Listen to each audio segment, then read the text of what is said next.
오늘도 클릭해주셔서 감사합니다. 구독과 좋아요 부탁드립니다.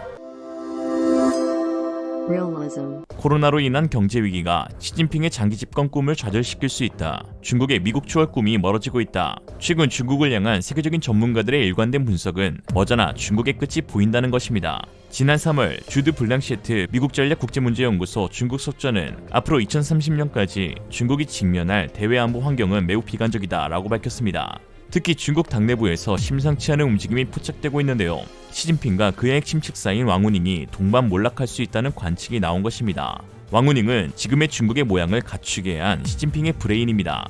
공산당의 상무위원 7인 중 한 명인 그는 중국이 국력을 집중하며 미국을 밀어내고 세계 1등 국가가 될 수 있다면서 시진핑으로 하여금 중국몽과 1대1로 전랑 외교 3가지 핵심 정책을 채택토록 하였습니다. 중국 상무위원 7명은 9,200만 명 당원 조직의 최상층부에 있는 지도자들입니다. 왕후닝은 7명 가운데 서열 5위로 이념, 선전을 담당하고 있는데요. 공산당에서 이념과 선전이 얼마나 중요한지는 말씀 안 드려도 잘 아실 것입니다. 그래서인지 그는 다른 상무위원 6명과 달리 일정과 동선을 일체 비밀사항으로 두고 있습니다. 그런데 그런 그가 올 하반기 20차 당대회에서 희생양으로 몰려 경질될 가능성이 높게 점쳐지고 있습니다. 시진핑의 장기 집권 추진에 대한 원로들의 반감과 불만이 큰데다 국제적 고립과 경제 상황까지 악화돼 시진핑 체제가 흔들리고 있기 때문인데요. 특히 제로 코로나 정책 장기화에 따른 수요 위축과 공급 충격, 31년 만에 가장 낮은 경제 성장률 등으로 중국 경제가 3중 위기를 맞고 있어 이대로라면 공산당 전체가 흔들릴 수 있기에 틀니를 끼는 것보다 썩은 이를 하나 빼려는 심산입니다.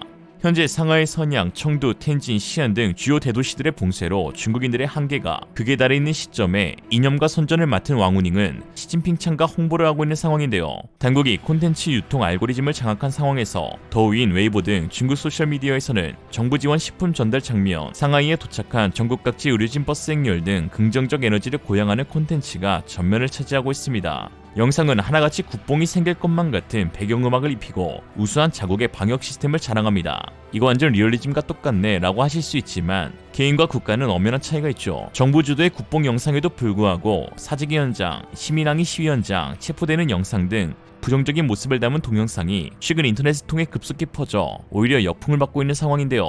대내외 급변 상황에서 왕후닝의 대응은 예전에 그 영민함을 잃고 한계점을 보이고 있습니다. 그리고 결국 그 한계는 시진핑에게 화살로 꽂히고 있죠. 특히 대국전역이라는 선전물 홍보 사건이 대표적인데요. 왕후닝은 중국 공산당 선전부를 통해 코로나19 대응을 자천하고 시진핑의 위민 정신을 찬양하는 홍보 선전물 대국전역을 내놓았으나 쏟아지는 악평 때문에 일주일 만에 예약 판매를 취소하였습니다. 신장 위구르 인권 탄압을 규탄하는 서방에 대해서는 외국 제품 불매 운동과 보복 같은 민족주의적 조치로 맞불을 놓았으나 이 역시 국제사회에서 역풍을 낳았습니다. 중국 정치평론가 허재는 정치적 책사인 왕후닝이 최고 지도자를 미혹해 잘못된 판단과 의사결정으로 이끌고 있다고 지적했습니다. 즉 왕후닝의 이러한 오판이 시진핑의 사면임을 불투명하게 만들고 있다는 것인데요. 시진핑은 3대 파벌이 권력을 쥔 중국 최고의 지도층에서 점점 더 고립되어 가고 있는데 자유아시아 방송에 따르면 왕후닝의 지시로 리커창 관련 뉴스는 톱기사로 올릴 수 없다고 하였습니다. 오늘날 시진핑과 리커창의 동맹관계는 더는 존재하지 않는데요. 리커창은 그동안 중국의 GDP는 조작되었다. 중국인 6억 명의 월 수입은 겨우 1,000위안, 약 17만원밖에 안 되며 1,000위안으로는 집세를 내기조차 힘들다고 현 상황을 가감없이 표현해 시진핑이 선전한 샤오캉, 모든 국민이 편안하고 풍족한 생활을 누린다는 사회 건설에 정면 반박하였습니다. 그리고 현 시점에서 오히려 이것이 시민들 사이에서 지지를 얻고 있는 형국이죠. 우마오당이 여론을 조작하는 인터넷상이 아닌 현실 세계에 살고 있는 대다수의 중국인들은 나라는 대국이 되었는데 나는 오늘 먹을 반찬을 고민해야 한다. 방역을 잘했다고 하는데 몇 달째 집에 갇혀있다. 리원양의 죽음만 안타까울 뿐이다 라는 불만의 목소리가 끊임없이 나오고 있습니다. 더욱이 시진핑의 정치 방역으로 인해 중국 경제는 초토화되고 있는데요. 높은 경제 성장률은 그동안 중국 중산층들이 독재 정권을 허용하게 한 장치였는데 경제가 폭망하면서 시진핑의 강력한 1인 체제에 불만이 터지기 시작한 것이죠. 홍콩 중문대는 제로 코로나 정책으로 인해 올해 중국의 GDP가 3.1% 감소할 수 있다고 분석했습니다. 량신핑 중국 중문대 교수는 코로나가 경제에 끼치는 영향이 갈수록 커져 과학적 방역으로의 변화 중요성이 긴박해지고 있다고 했죠. 글로벌 금융기업 UBS는 올해 중국의 성장률 전망치를 5.4%에서 5.0%로 하향하면서 통제 장기화 시 3% 아래로 내려갈 수 있다고 경고했습니다. 최근 10년 평균치인 10%를 크게 하회하는 것이죠. 2,500만 명이 거주하는 중국 경제 수도 상하이는 지난달 28일부터 현재까지 봉쇄 중에 있습니다. 일주일이 지난 지금 상하이는 도시 기능을 완전히 잃어버렸는데요. 그야말로 유령 도시가 따로 없습니다. 도로는 텅 비었고 지하철역에도 시민의 모습을 찾아볼 수 없으며 2,500만 명 대부분이 집안에서 격리된 채 배달이나 배급으로 끼니를 해결하고 있습니다. 감염자들은 박람회장에 설치된 임시치료소에 격리되어 있는데요. 병상은 이미 포화 상태로 일주일 동안 4만 명이 감염되었다고 전했는데 전문가들은 조작에 능한 중국 통계의 특성상 이보다 최소 5배는 더 많을 것이라고 분석했습니다. 이에 대한 근거로 상하이가 자체 의료 인력으로 감당하기 어려운 상황이 되어 정부에서 군 의료진 2,000명과 다른 지역 의사와 간호사 2만 명을 투입하고 있기 때문이죠. 특히 먼저 봉쇄에 들어간 푸둥 지역의 불만은 점점 더 거세지고 있습니다. 한 교민은 푸둥에 사는 중국 친구들의 이야기를 들어보면 물품 조달이 제대로 되지 않으면서 불만이 점점 많아지는 것 같다라고 했습니다. 실제 중국 소셜미디어인 웨이보에서는 상하이 푸둥 지역의 일부 아파트 주민들이 식료품이 떨어져 견딜 수 없다며 봉쇄를 뚫고 거리 시위를 벌이는 영상이 올라오기도 했는데요. 로이터 통신 보도를 보면 지난달 29일 상하이 당국이 부모와 2살 배기 딸이 모두 확진된 가족에게 규정대로 각자 격리하도록 해 논란이 되기도 했습니다. 엄마가 딸이 너무 어리다며 함께 격리하게 해달라고 요청했지만 당국은 받아들이지 않은 것이죠. 중국 안팎에선 이미 방역 정책이 되돌릴 수 없을 정도로 정치화됐다는 지적이 나오고 있습니다.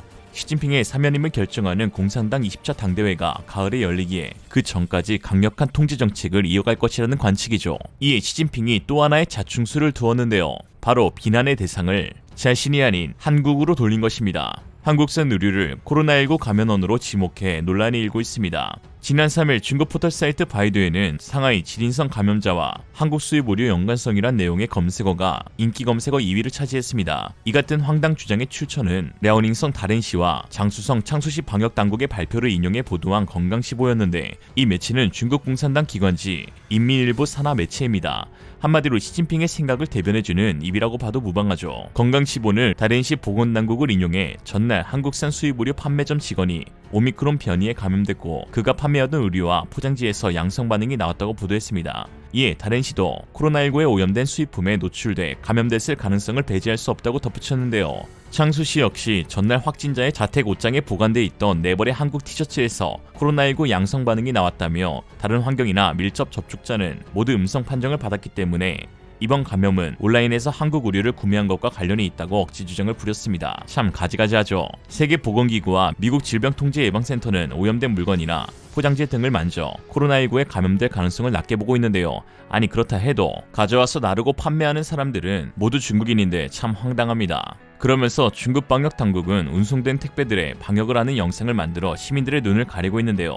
이런 상황 가운데 실제 중국 택배 회사의 모습은 이렇지 않다는 것이 최근 한 네티즌에 의해 드러나 중국은 역풍을 맞고 있습니다. 웨이보에 장창슌이라는 닉네임을 가진 네티즌은 한국에서 들어오는 물건들이 이렇게 많아서 문제가 되고 있다는 글을 올렸는데 오히려 영상에서는 직원들이 마스크를 쓰지 않거나 그저 턱에 걸친 채 택배들을 마구 집어던지고 있는 모습이 고스란히 드러나 비난을 받고 있습니다. 중국 네티즌들은 아니 한국이고 뭐고 물건을 도대체 왜 던지는 거야. 마스크도 쓰지 않은 채 택배들은 온갖 바닥에 쏟아놓고 뭘 잘했다고 영상을 올린 건지 모르겠다. 여기 도대체 어디 회사냐 앞으로 이용하지 않겠어. 어쩐지 항상 박스가 구겨져서 오던데 이런 이유였구만 이라는 반응을 보였습니다. 영상은 즉시 삭제되었죠. 중국은 참 한결같습니다. 문제 발생, 은폐, 비난, 물타기, 역풍. 지금 시진핑과 중국의 위치는 바로 역풍 이쯤입니다. 미국 월스트리트저널은 지난 3월 15일 중국 내부 사정을 전하는 놀라운 뉴스를 보도했는데요. 탄탄대로 일 것만 같던 시진핑의 사면임에 제동을 거는 움직임이 나타났으며 그 주체는 바로 이전 정부의 지도자들, 즉 공산당 원로들이라는 기사였습니다. 그들 가운데 주룽지 전 총리를 대표적 인물로 딱 집었는데요. 주룽지는 장점인 주석 시절 총리로서 국민의 존경을 받은 인물로 2003년봉 후진타오 원자바오 체제에 권력을 넘겨주고 조용히 살던 주룽지가 20년이 지나 다시 중앙정치 무대에서 이름이 거론되는 것은 흔치 않은 일입니다. 월스트리트 기사 제목은 경제 선전전에 복귀한 시진핑 자신의 권력 균열을 노출하다 라는 기사로 웨이링링이란 중국계 여기자가 취재했습니다. 웨이링링은 몇 달 전만 해도 시진핑의 집권이 어떤 식으로든 의심을 받을 것이란 점은 상상할 수 없었다며 주룽지 리커창 같은 실용주의자들이 지속적으로 뭉쳐서 목소리를 내면 기존의 권력이 무너지고 새로운 시대가 열릴 것이라고 했습니다. 언제나 고인물은 썩기 마련이니까요. 그래서 오늘의 한주평 시진핑 시작은 창대하였으나 끝은 좋댔다. 이상으로 리얼리즘이었습니다. 여러분의 생각은 어떠신가요? 현명하고 지혜로운 여러분의 의견을 지금 댓글에 남겨주세요. 감사합니다.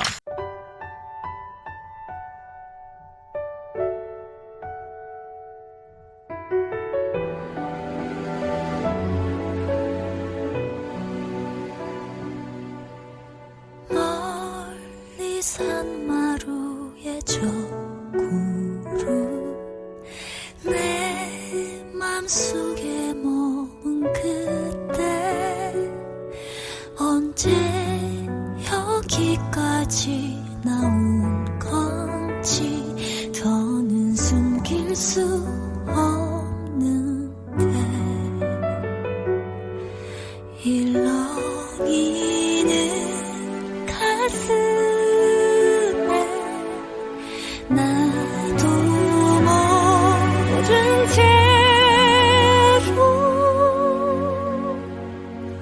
꽃이 피어나듯 터지는 두근거리는 저 꽃잎마다 고이 접어두었던 숨긴 내 마음은 그대 눈빛 속에 남아있을까 그대 가슴 속에 남을까